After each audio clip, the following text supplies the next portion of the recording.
Debtor आता था, इधर बीपी के बाद क्रेडिटर आता है। तो एंट्री क्या हो जाएगी?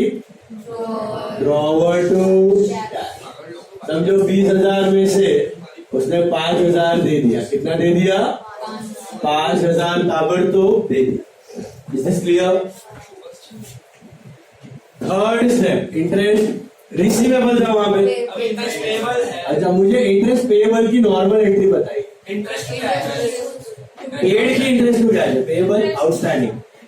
इंटरेस्ट टू आउटस्टैंडिंग यार, salary to outstanding salary, interest to outstanding interest. So interest to outstanding interest है ना, ये कब यूज करते हैं? जो मल्टीपल लोगों को दे, एक ही बंदे को देना है ना, आउटस्टैंडिंग की जगह पार्टी का नाम, पार्टी का कौन है नाम? Draw. So interest to drawer, समझो इस पे 1,000 रुपया इंटरेस्ट मार। कितना? 1,000 रुपया इंटरेस्ट। किस पे मारोगे ये इंटरेस्ट? बचा हुआ अमाउंट। सब कैलकुलेशन सेम है। 20 में से 5 दिया तो इंटरेस्ट कितने में पड़ेगा? 15। For which period? Extended period. Everything is same, amount वही रहेंगे, खाली एंट्री उल्टा। उधर रिसीवेबल, इधर पेएबल। उधर क्या था? एक्सेप्टर टू इंटरेस्ट, इधर इंटरेस्ट टू ड्रॉ। समझा? पार्ट पेमेंट भी सेम ही था। उधर था आपका कैश टू एक्सेप्टर, इधर drawer to cash. Is clear? And next one is new bill accept. New bill accepted, तो वापस वही entry, drawer to BP. Creditor या फिर ड्रॉवर टू। मतलब क्या हुआ इधर? मतलब क्या हुआ? न्यू बिल एक्सेप्टेड में वापस क्या हुआ? ड्रॉवर, लायबिलिटी घटा, सॉरी, और बीपी बढ़ा। ड्रॉवर घटा, बीपी बढ़ा। समझा? 16,000 कहां से आया? 15,000 बिल का, 20 का बिल था ना, 5 कैश दिया तो 15 बचा था। 15 प्लस 1 इंटरेस्ट 16, 15 प्लस 1 16। समझा? हेलो, यहां पर भी वही है कंसेप्ट, सेम सब हम लोग करने वाले हैं। कभी इंटरेस्ट कैश में आएगा, कभी इंटरेस्ट न्यू बिल में आएगा। अगर कैश में आया है तो स्वैप करने का, न्यू बिल में आया तो स्वैप नहीं करने का। बात समझ आई? अच्छा, last part is what? Insolvency. क्या आता है? इंसॉल्वेंसी। उसके 2 स्टेप होते हैं, पहला ओल्ड बिल डिसऑनर्ड या कैंसिल। विच एंट्री? 5 और 6, 5 और 6। And the last thing is final settlement. Final settlement, इधर क्या हो रहा है पता है? फाइनल सेटलमेंट में सामने वाला बैंकरप्ट नहीं हो रहा है, हम बैंकरप्ट। सामने वाला बैंकरप्ट नहीं हो रहा है, कौन बैंकरप्ट हो रहा है? हम। तो अगर सामने वाला हो रहा है तो एंट्री क्या थी? Cash bad debt to acceptor, cash bad debt to debtor, right? हम ही इधर बैंकरप्ट हो रहे हैं। मतलब डेटर ड्रॉवर को देना था समझो 16,000, लेकिन दे पाए सिर्फ 4,000, तो बाकी का 12,000 क्या है? इसको बोलते हैं डेफिशिएंसी। बैड डेट नहीं बोलते हैं, क्या बोलते हैं? डेफिशिएंसी बोलते हैं या फिर इंसॉल्वेंसी बोलते हैं। डेफिशिएंसी या इंसॉल्वेंसी अकाउंट। और वही चीज ड्रॉवर के लिए बैड डेट। वही चीज ड्रॉवर के लिए बैड डेट। ये पहली बार आप देख रहे हो, 11th में कभी आया नहीं है। 11th में हमेशा सामने वाला बैंकरप्ट होता है। क्या हुआ अगर हम बैंकरप्ट हो? हम बैंकरप्ट हो जाए, ये भी तो हो सकता है, नहीं होना चाहिए बट हो सकता है। तो हुआ तो बुक में एंट्री क्या होगी? Drawer to cash to deficiency. What is a deficiency account? अभी शॉर्ट में समझो, ये डेफिशिएंसी हम लोग डिटेल में बनाएंगे डिसॉल्यूशन चैप्टर में। डिसॉल्यूशन करके आगे चैप्टर है 7th chapter we are going to do. उसमें एक्चुअली हम लोग इंस्टॉलमेंट होंगे और एक्चुअली पैसा नहीं चुका पाएंगे, तभी पूरा मैकेनिज्म ऑफ डेफिशिएंसी समझ में आएगा। सी, इंसॉल्वेंसी का बेसिक मीनिंग क्या है कि आप अपने एक्सटर्नल लायबिलिटी नहीं चुका पा रहे। याद है इंसॉल्वेंसी, सॉल्वेंट इंसॉल्वेंट का डेफिनेशन क्या है? when your assets are less than your liability. Which liability? Don't take internal liabilities are not liabilities, that is capital. So when your assets are less than your external liability, it means you are insolvent, right? So deficiency का मतलब क्या है? Deficiency is an artificial account. Deficiency is an just like suspense. उसको बोलते हैं dustbin, कचरा पेटी हो। Means what? जो पैसा आप बाहर वाले को नहीं चुका पाए, वो सारा पैसा जाएगा deficiency. Just to clean up the balance sheet. Balance sheet खाली करने के लिए एक अकाउंट डाला जाता है डेफिशिएंसी। उसमें क्या पैसा जाता है, जो पैसा बाहर वालों को ना पे ऑफ कर पाओ वो चला जाता है डेफिशिएंसी। अच्छा, बाहर वालों को क्यों पे ऑफ नहीं कर पाए? है ही नहीं। क्योंकि है नहीं, घर पे होता तो ला पाते, घर में से पैसा ला नहीं पाए, घर में से पैसा ला नहीं पाए, इसलिए बाहर वालों को पे नहीं कर पाए। तो डेफिशिएंसी में वही दो चीज दिखता है। अब घर से कितना ला नहीं पाए और बाहर वालों को कितना दे नहीं पाए। जो ला नहीं पाए, जो दे नहीं पाए। जो ला पाए वो क्या है, जो दे पाए वो क्या है। जो ला नहीं पाए और जो दे नहीं पाए वो जाता है डेफिशिएंसी। तो ऐसा करके कुछ डेफिशिएंसी में कुछ है नहीं। डेफिशिएंसी में ना कोई एसेट है, ना कोई लायबिलिटी है, एक्सपेंस, इनकम, कोई टेंजिबल थिंग, कुछ नहीं है। हवा है, हवा, खाली डब्बा है, वो डस्टबिन है। उसमें खाली वो अमाउंट लिखा जाता है जो आप पे नहीं कर पाए। क्यों नहीं पे कर पाए? क्योंकि घर से ला नहीं पाए। तो एक साइड उधर कैपिटल आता है, एक साइड लायबिलिटी आता है। जो पैसा ला नहीं पाए, जो पैसा दे नहीं पाए, वो अमाउंट डेफिशिएंसी में चला जाता है। तो फिलहाल शॉर्ट में समझो, डिटेल में मैं अकाउंट बना के आपको बताऊंगा डिसॉल्यूशन चैप्टर, ठीक है। तो इन शॉर्ट क्या है, any damn liability whatever you are not able to pay will be transfer to which account? Deficiency. So let us say loan है 5 लाख का और आप 3 लाख चुका हुआ है, तो 2 लाख किधर जाएगा? क्रेडिटर है 10,000, आप 4,000 ही चुका, 6,000 डेफिशिएंसी, समझा। आपका बिल्स पेबल है 50,000, आप 40,000 चुका, 10,000 डेफिशिएंसी। जो ना चुका पाए वो सारा पैसा deficiency. Is this clear? Let's revise. Try to do it without seeing logically. Purchase it.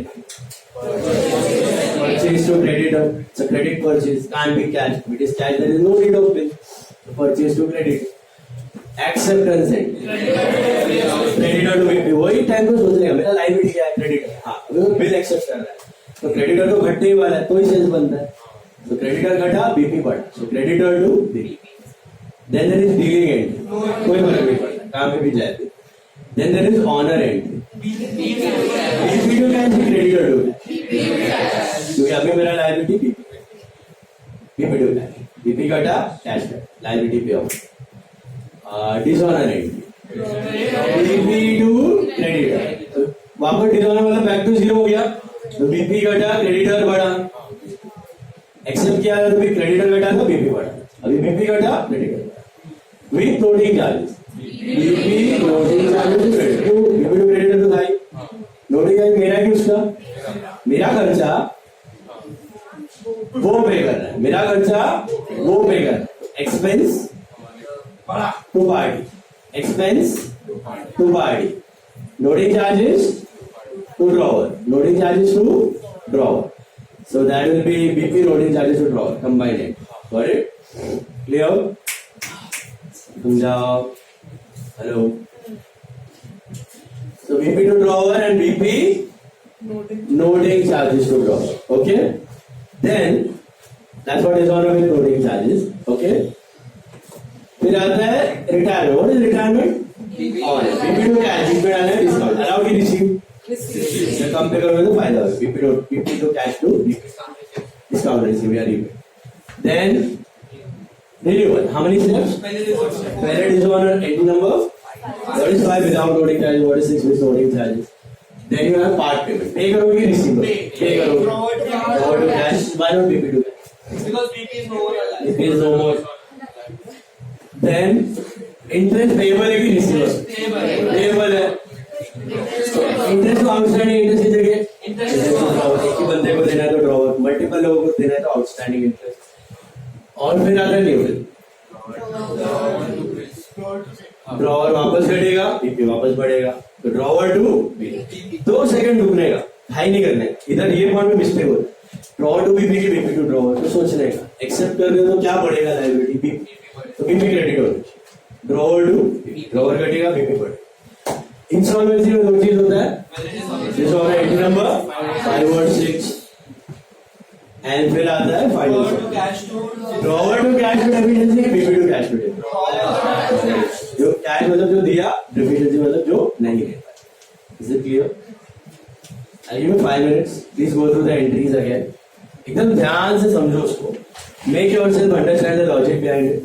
don't copy and don't look at the board and try to answer. Just try to get it in your mind अच्छे से समझ के try to remember पूरा life time ऐसा समझ logic नहीं समझा तो हमने लास्ट चैप्टर में drawer to cash flow deficiency कर लिया मतलब उसका अकाउंट सेटल हो गया सेटल हो फिर हमने उसको बैड डेट रिकवरी किया तो क्या हुआ बाद में वो तो बैड डेट रिकवरी तो अपन का मर्जी है बस दिया आपको फिर उसके अकाउंट में हम लोग को लिखने का तो उसका तो फिर दैट इज जो भी अपना पेमेंट था that expense you can debit purchase का था तो परचेज टू कैश ओके या फिर bad debt expense to cash whatever we want to write whatever जो रिलेशन का ड्रॉवर था सैलरी का था तो सैलरी टू कैश रेंट का था तो rent to cash got it वैसा तो वो अपना एक्सपेंस होगा that is a new expense for us that is a new expense for us that's a new income for it doubt भी चोरी कर रहा है इसका डाउट मैंने इसको पूछा इसमें आप good whatever the expense deficiency account को निकालते नहीं डेफिशिएंसी इज टैली लास्ट में टैली हो जाएगा एफिशिएंसी में एक जगह है ना जो लायबिलिटी हम नहीं पे कर पाए वो आता है दूसरी जगह कैपिटल डेबिट बैलेंस है नॉर्मली क्रेडिट है ना बट जो इंस्टॉलमेंट बिजनेस है उसका डेबिट है नहीं पैसा लाना है तो वो ला नहीं पाए तो one side of deficiency will have capital one side will have other liability capital जो पैसा आ नहीं पाया और लायबिलिटी जो पैसा दे नहीं पाया ये जितना ला नहीं पाया उतना दे नहीं पाया तो सेम ही रहे लाभ आते तो दे पाते समझो कैपिटल में डेबिट बैलेंस है क्रेडिट है तो business has to pay to owner debit balance है business has to receive from owner तो 50,000 लेना बाकी वही 50,000 लायबिलिटी को देना बाकी अगर वो 50 लाता तो ये चुका वो लाया नहीं तो चुका नहीं था ये दोनों डेफिशिएंसी सर ऊपर उसमें जो बैड डेट्स हम लोग ने पे किया बाद में वो ड्रॉवर के अकाउंट में क्यों नहीं गया वो हम लोग ड्रॉवर टू कैश भी लिख सकते हैं उसके लिए पहले लाइव हाँ वो भी कर दो परचेज टू ड्रॉवर अच्छा दो एंट्री है एंड ड्रॉवर टू वापस हम लोग को स्टार्ट क्योंकि ड्रॉवर तो बंद हो चुका है ना अभी ड्रॉवर इज अ लायबिलिटी हमारे बुक में कुछ है ही नहीं समझा या तो रेंट टू क्रेडिटर या फिर क्रेडिटर टू कैश वैसा कर सकते बोलिए जो भी रिलेशन की एक्सपेंस की वो एक्सपेंस टू पार्टी है party to cash that way you can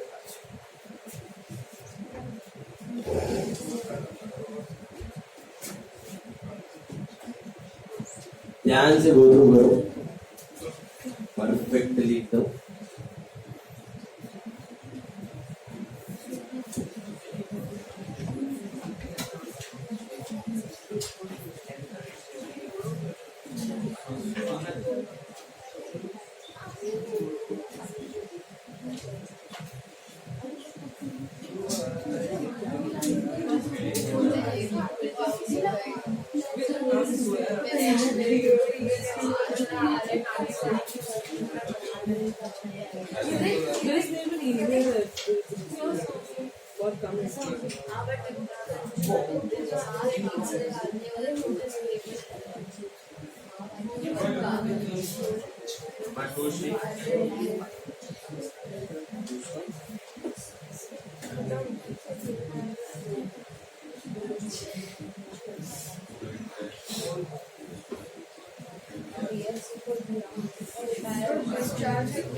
क्या बोली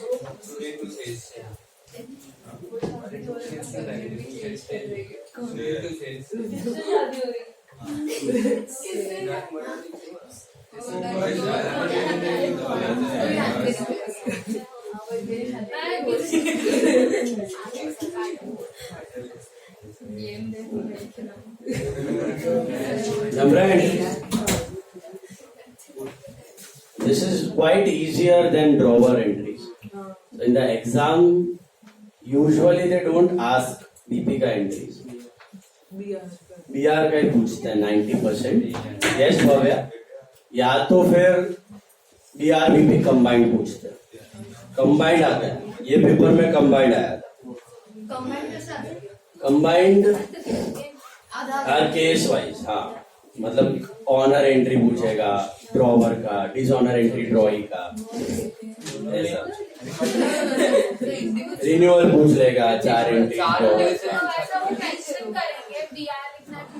हाँ मेंशन करेगा वो, मतलब वो पता चल जाएगा सब. नहीं इंडिपेंडेंट एंट्री बोला ना, एक का ऑनर, एक का रिटायरमेंट, एक का इंसॉल्वेंसी, एक का रिन्यूअल, ऐसा 3-4 रहेगा. 8-10 एंट्री करने, 6-7 देखा पढ़ा बराबर से. बोलो मेरे को, what is the purchase entry? Purchase to creditor, acceptance creditor to BP, dealing honour. Sir BFC का बिल ऑनर हुआ, सर एंडोर्स बिल ऑनर हुआ, endorse bill honour, then no entry है. Discounted bill honour, endorse bill honour is no entry. Drawer के लिए no entry, हमारे लिए BP to cash. Dishonour BP to drawer, BP to drawer. Dishonor with noting charges. BP noting charges. अरे endorsed bill dishonored भी same. Endorsed bill में तो creditor पे करता है, drawer थोड़ी पे करता है. BP noting charge to drawer is the same entry for all cases, or is it different for endorsed case? Endorse case में तो उसका क्रेडिटर पे कर रहा है, ड्रॉवर थोड़ी पे किया, उसको ड्रॉवर नहीं पैसा दिया. तो हमारा माई बाप BP noting charge to drawer. सम देखिए कंफ्यूज मत हो ना, कुछ भी राम का नहीं दिया हो, अपने को एक ही एंट्री करने का, BP to drawer, BP noting charges to drawer. Is it clear? Okay. Retirement BP to cash to rebate. Okay. Then renewal, how many steps? First, entry number. Second, पैसा दोगे कि लोगे? कैश. फ्रॉड बीपी तो गया. Interest payable expense debit, interest to party, उधर income था, party to income, इधर expense to party. New bill, drawer to creditor to insolvency. First step dishonor, 5 or 6. Second step final settlement. What is the end? Drawer to cash. Yeah, BP to cash. So BP अभी dishonor. ठीक है. Let's start with the problems. Same problems you take. First one, question number 1 वही 15 problem करने अपने को but अभी Troy के book मुझे बताओ पहला सम किसके बुक में लिखो in the books of Ram हाँ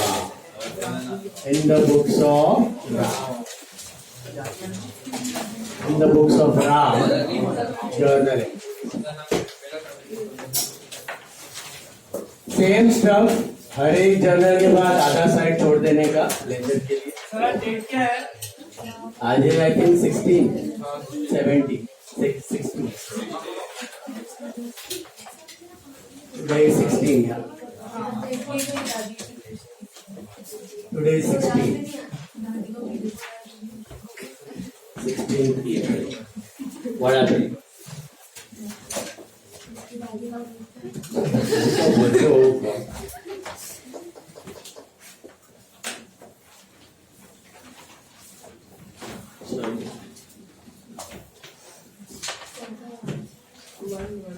This is the first sum we are doing in the books of Ram journal entries. ठीक है? Sorry? इसमें भी लेजर हाँ जी जर्नल लेजर दोनों में करना है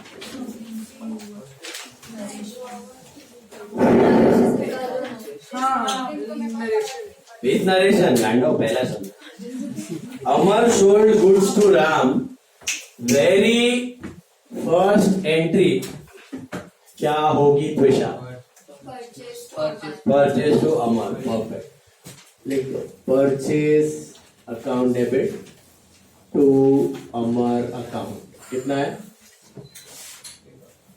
purchase to Amar it is I think 50,000 मिला purchase to Amar that is 50,000 being goods purchased from Amar. Purchased to Amar, that is 50,000 being goods purchased from Amar. 6th of January 2016. 6th of January 2016. मिला? Purchased to Amar. Ram accepted a bill for the same for 3 months. तो देखो राम के book में कभी राम का नाम हम debtor हैं हम राम हैं ठीक है अभी we are Ram so creditor is Amar तो एंट्री क्या होगी Amar to bills payable Amar to bills payable okay amount कितना आएगा 50,000 अमर टू बिल्स पेबल मतलब अमर घटा और बिल्स पेबल बढ़ा